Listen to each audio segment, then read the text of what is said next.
When COVID kind of kicked off in 2020, 90% of the work that we were doing was based out of China. It's been a roller coaster ride. Today we are a global company, 3,000 employees around the world, $2 billion plus in top line. How are you guys kind of moving forward with this new economy here? Great question. Welcome to The Chain Reaction, your go-to podcast for supply chain and sourcing. From innovative technologies to global sourcing to challenges in the logistics, we will cover it all. And starting with Mr. Hugh Smith, sir, welcome to our kind of podcast for today. How are you doing? Doing great. Glad to be here. Moving around the table, we have got Mr. Anirudh, one of the first employees of Zetwerk Corporation, coming and being on board with this group. How have you seen it grow? It's been a roller coaster ride. Joined them when we were 20 employees, 2 customers. Today we are a global company, 3,000 employees around the world, $2 billion plus in top line. So it's been a crazy ride.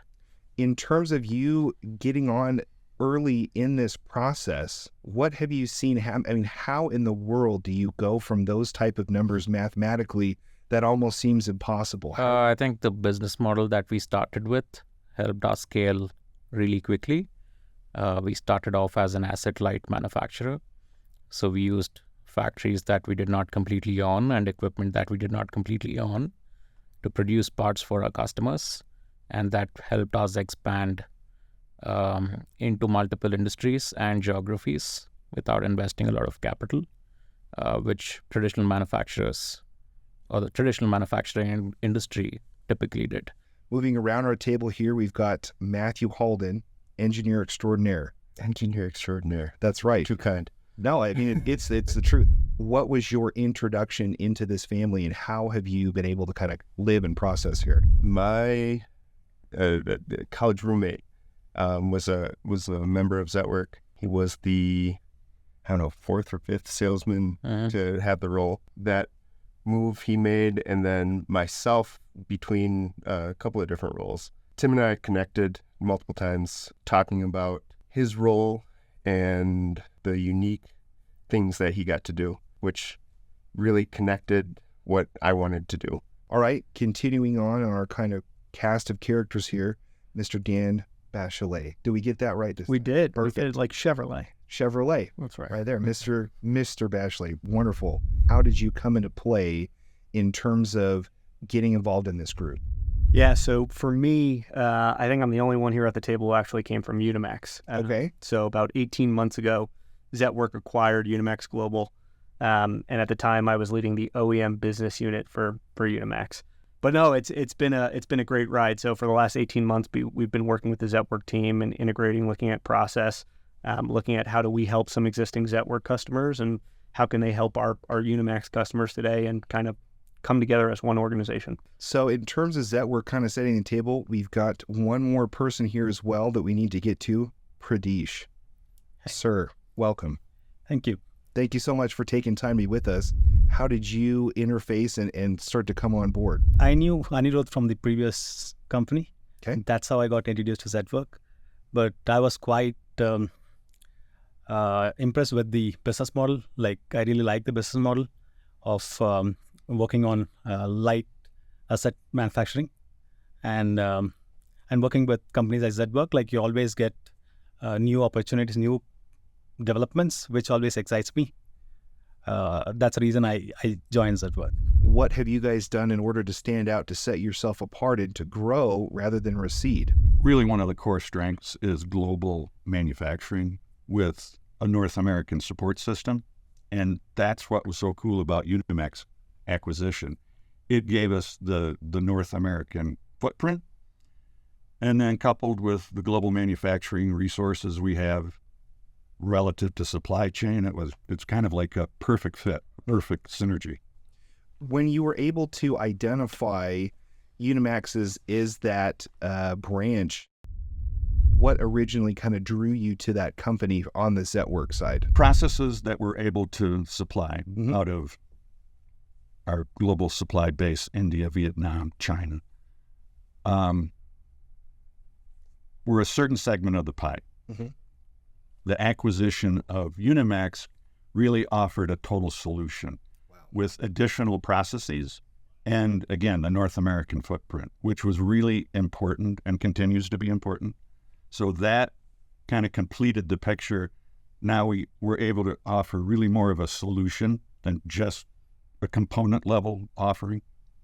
So you can be able to basically talk to a potential customer and say, we have the entire start to finish, soup to nuts process in order to hand you your part, rather than like, well, we can give you a part of a part, or we can give you a component to it. You guys can do everything now.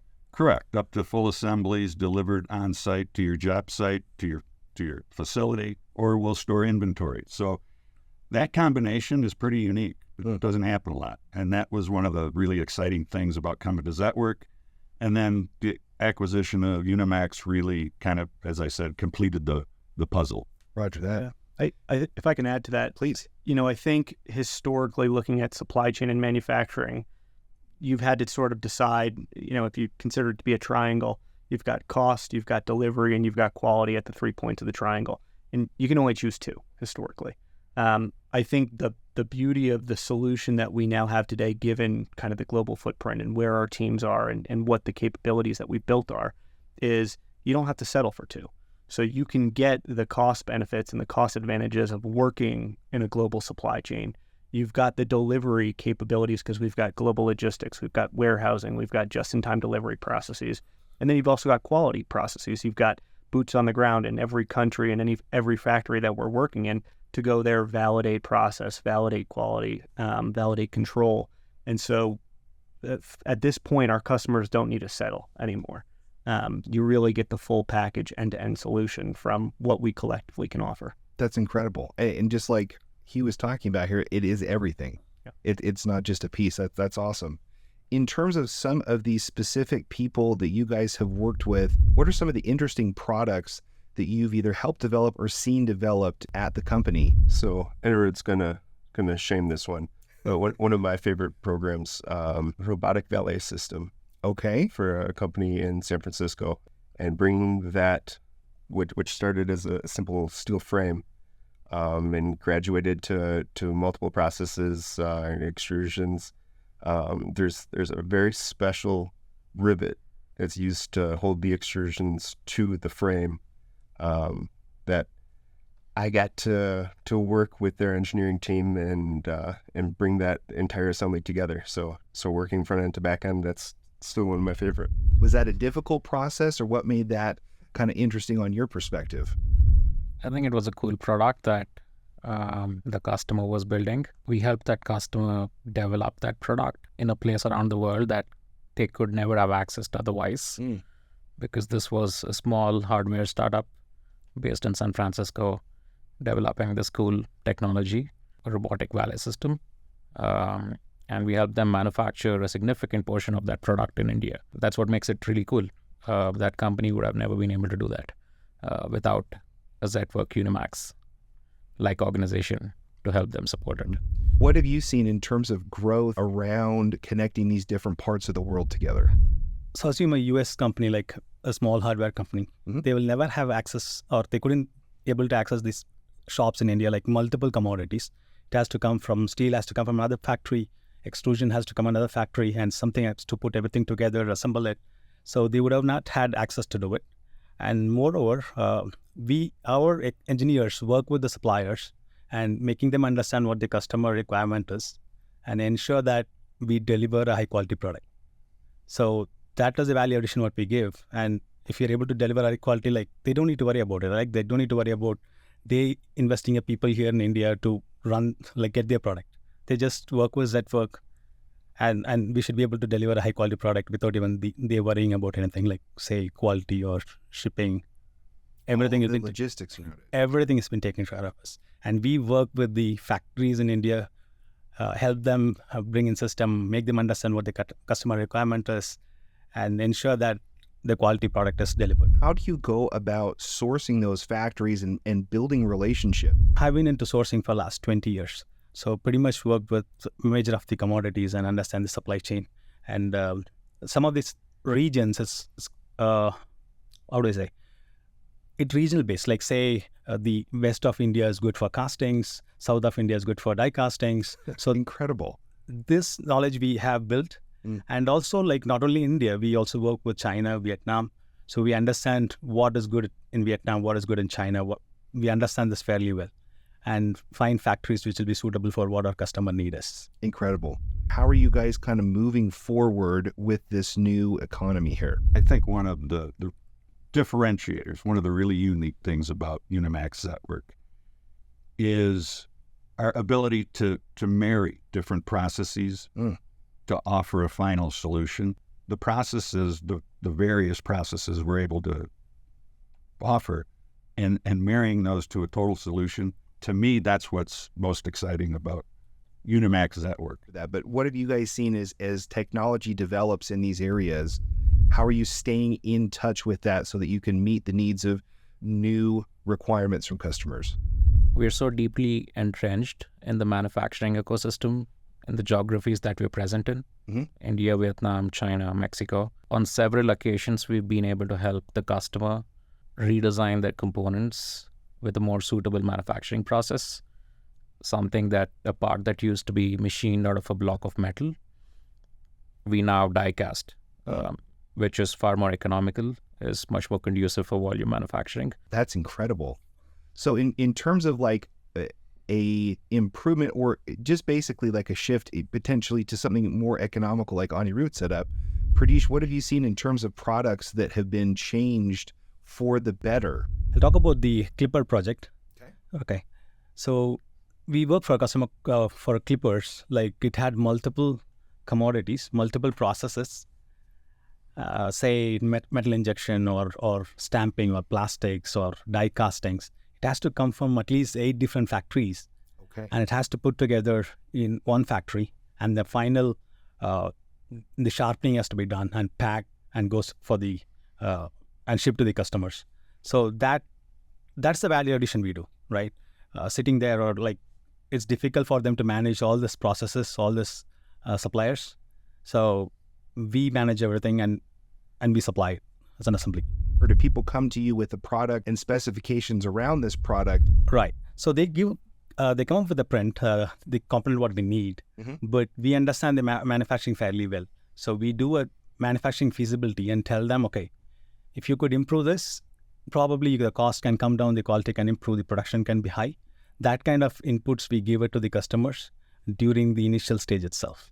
And help them. In some cases, we even do reverse engineering. Probably say a customer is buying from China, but they don't have a print, but they want to switch to India. So we take the part and do the reverse engineering, make the drawings and produce parts for them. Incredible. What have you guys had to do in order to change the scope of the business and looking at all of the geopolitical minefield that exists out there? You know, when COVID kind of kicked off in 2020, you know, the first initial challenge was, yes, production at factories, and at the time, and going back, 20 years ago when Unimax was first founded, 90% of the work that we were doing was based out of China. We had a presence in India, we had some presence in Mexico, but for the most part, everybody in the world was sourcing into China.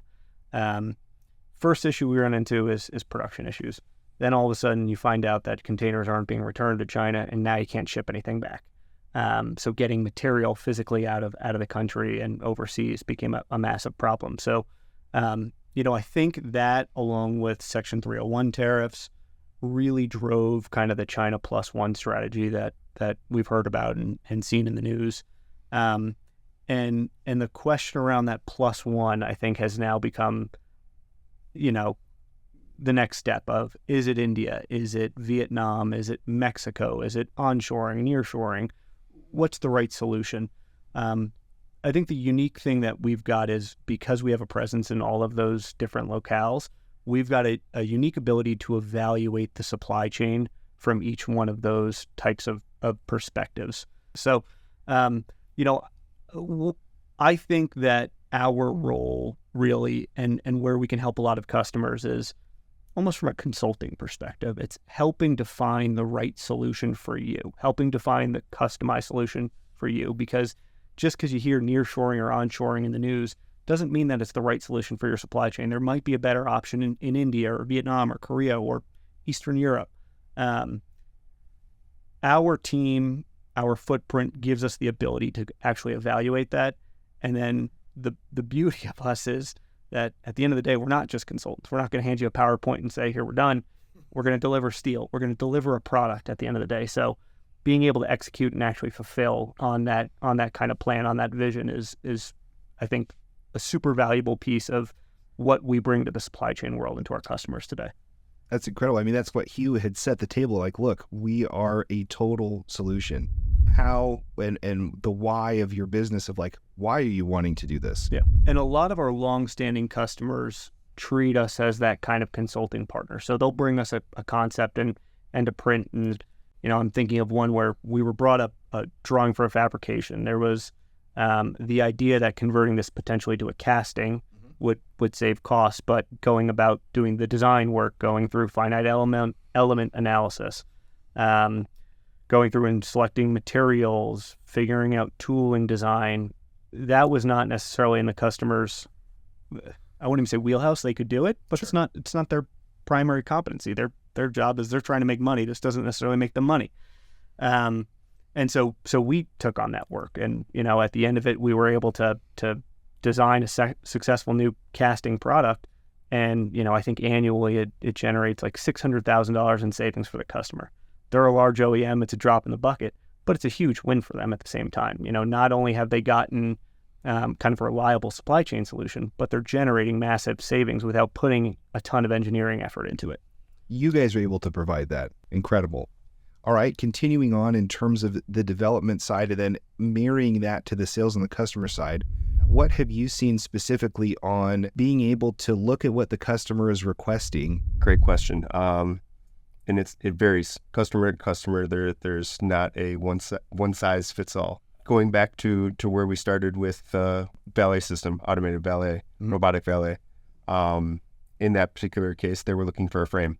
Moving beyond the frame, understanding what they were trying to do was where we started creating value. Going beyond additional processes, going beyond trying to influence what hardware they were using, going beyond where the conversation started, we explored all avenues, and we were able to save a lot, deliver a quality product, and did it in a very timely fashion. Or what is a engineering success that kind of excites you in that space? If you have a new product being developed and they're still in the earlier stages, you often have flexibility to really influence that design and help them make cost out, time savings. There's so many different opportunities when that product's pretty fresh. In a resourcing activity, when the product's already mature, you're often limited based on what's in the market, what they've already developed, and you're not able to make those best choices, best decisions there. But when we can connect early on in the life cycle of a product, you're able to talk directly with their engineering team, talk directly to their manufacturing team, and really understand what their end goal is. That's incredible. Have you seen in terms of the best time to work with customers? Yeah, it really kind of depends on where the customer is and what their needs are, right? Mm-hmm. So the scenario where they're coming to us with an early design, where we still have influence, Matt can help them optimize design, material selection. It really starts with just listening, understanding what their end goal is, and then operating around our different options with Pradesh's supply chain in India, Vietnam, Mexico, United States. So from an early design stage, the conversation really is us listening, understanding their needs, and then tailoring a solution. The other end of it are typically customers who are trying to de-risk their supply chain. We see a lot of customers trying to execute the China Plus One. With that, again, because a lot of these are legacy type products coming out of China, as an example, they've been in production for years. Part definition can be a little iffy. So what we do, and Pradesh, you touched on this, we'll reverse engineer and we'll identify gaps in product definition. So when we go into production, we start producing parts, we understand how the part functions with the customer's input, again, by listening. So when we ship the production, we know it's going to work. We've seen scenarios where legacy product built to print doesn't actually work just because the parts coming out of China, they didn't actually match print. Is it potentially some type of a wider tolerance? What happens typically in legacy product, the parts over time, part geometry shift, the shops who are using these, over time, they just kind of make it work. And, fast forward 10 years, if you actually made the part to the original print, it doesn't work. It doesn't fit together. So that's another thing that we offer. We'll use reverse engineering to identify those gaps. To add to that, what happens is most Chinese vendors, they might have changed the process, but would have not updated in the print. So when the print come to us, it doesn't mean that it's actually what they need. You have to go and actually get what they're delivering in order to see the differences. Right. Incredible. What are some instances where you've seen a stark difference between the prototype or that original concept versus what a company is delivering now? I think a good example of this is surface finishes and like for aesthetic components. In most cases, these requirements aren't captured on the print. And the customer's representatives, quality engineers, their tribal knowledge helps them understand what's acceptable and what's not. And in most cases, what's been coming to them from a particular geographical location serves them well for many, many years. And when a geopolitical disruption arises or trade barriers are put in place and they need to shift, it's incredibly challenging for that particular company to get the same spec component from another geography. And that's one kind of that's what we bridge because of our presence in both geographies. And we work with the customers, their engineers in the US. We understand their requirements, translate that into written prints, and really help them get the parts right the first time as much as possible. And it's a nuanced process. The other nuance here is what might be acceptable to a manufacturer in India in terms of what finishes good or bad may not be acceptable to a customer in the US because they're used to a different level of requirement. I mean, you're translating. We're translating. Right, you're translating in it's not necessarily language. I mean, obviously with that as well, but you're translating components. You're translating ideology. You're translating all these different things, and so I'm sure that those edges don't always meet. That's not a perfect fit, and so bridging that gap has definitely contributed to the success of the company.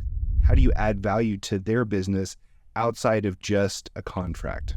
Yeah, so we have our local expertise where assume that like we work with the tier 2 suppliers where they're good in manufacturing, but they may not be good in designing or the system in the factory. So Zetwerk work with them and ensure that the facility is being audited or help them during the development stage, work through them on the tool development, part development.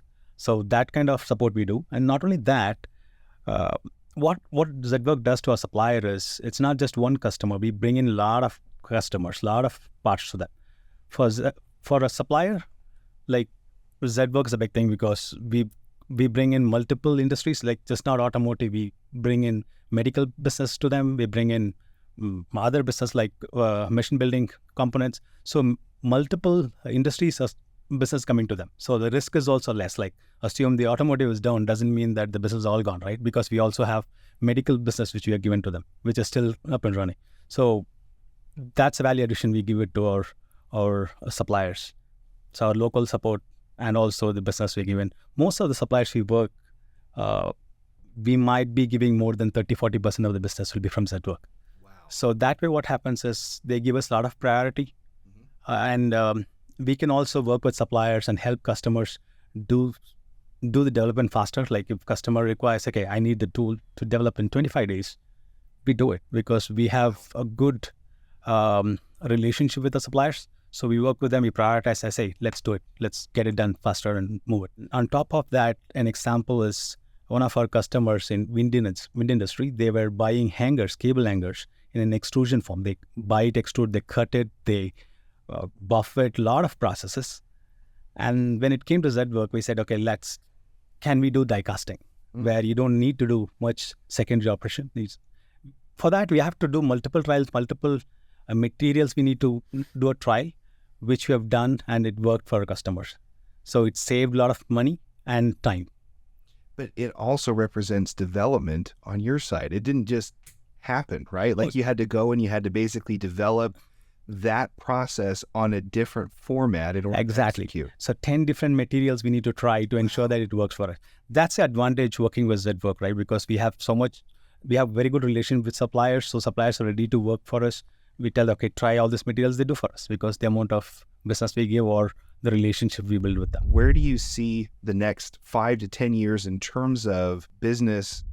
Yeah, I mean, looking out 2 to 3 years is certainly much more reasonable than, a 10-year horizon. Roger that. But, since post-COVID, it's like the new normal. Who knows what is going to happen even 3 years out? For sure. So the flexibility and, again, the options that Zetwerk Unimax has at its disposal is really, it's pretty cool. It's exciting. So when we're working with the customers, the first thing we do with early customer engagement, we listen. Understand what the actual needs are instead of trying to pitch die casting or a process that we favor. We can offer a solution. So by listening, understanding what they actually need, and then offering the solution, that's what's exciting to me. Very cool. Very cool. Okay. What are you seeing upcoming requests look like versus what they have been in the past? Well, in the past, maybe they just come with one component and see whether Zetwerk will deliver or not. That kind of hesitation was there. But now, since we have grown so far and delivered to multiple customers are pretty confident. Like they come to us with not just component, they ask us to do an assembly or multiple components. So that's how it's been changed from past to now. It's not just one component. Now we do engineering service for them. We manufacture, we assemble and give it as a product, as a solution for them. More holistic.